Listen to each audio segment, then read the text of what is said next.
Bonsoir Instagram. Aujourd'hui, on se retrouve au coin du feu pour un tout nouveau format de vidéo.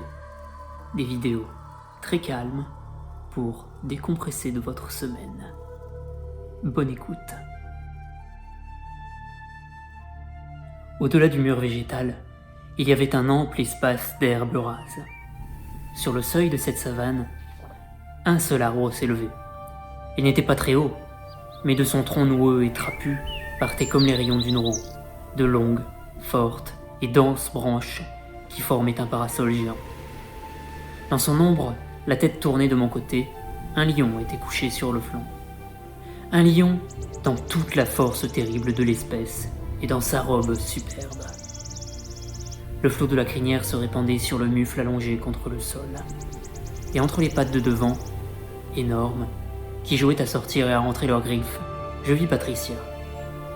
Son dos était serré comme le poitrail du grand fauve. Son cou se trouvait à portée de la gueule entr'ouverte.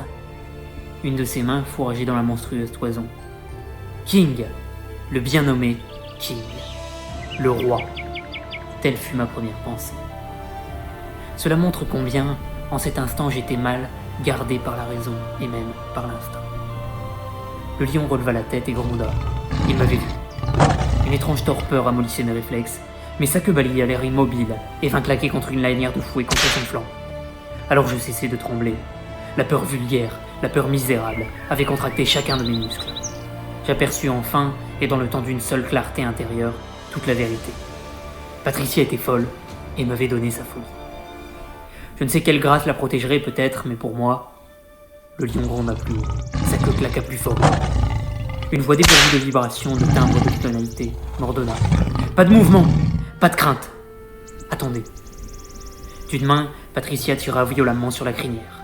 De l'autre, elle se mit à gratter le mufle du fauve entre les yeux. En même temps, elle lui disait, en chantonnant un peu, « Reste tranquille, King. Tu vas rester tranquille. C'est un nouvel ami. Un ami, King. King, un ami. Un ami. » Elle parla d'abord en anglais, puis elle usa du dialecte africain. Mais le mot King revenait sans cesse. La queue menaçante retomba lentement sur le sol. Le grondement mourut peu à peu. Le mufle s'aplatit de nouveau contre l'herbe et la crinière, un instant dressée, le recouvrit à moitié.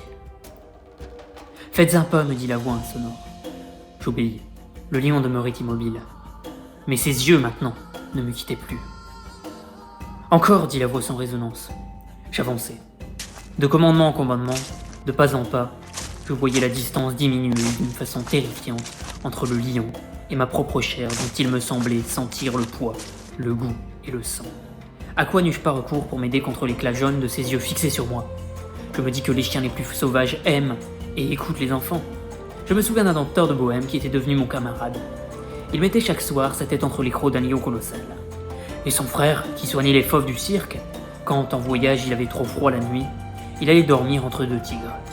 Et enfin, à portée de secours, veillait Kyo.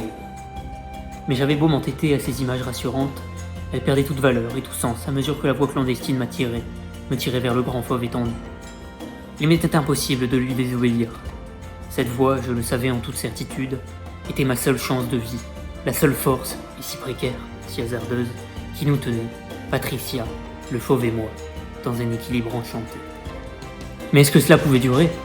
Je venais de faire un pas de plus. À présent, si je tendais le bras, je touchais le lion. Il ne gronda plus cette fois, mais sa gueule s'ouvrit comme un piège étincelant, et il se dressa à demi. « King !» cria Patricia. « Stop, King !» Il me semblait entendre une voix inconnue, tellement celle-ci était chargée de volonté, imprégnée d'assurance, certaine de son pouvoir. Dans le même instant, Patricia asséna de toutes ses forces un coup sur le front de la bête fauve. Le lion tourna la tête vers la petite fille, battit ses paupières, et s'allongea tranquillement. « Votre main, vite !» me dit Patricia. Je fis comme elle voulait.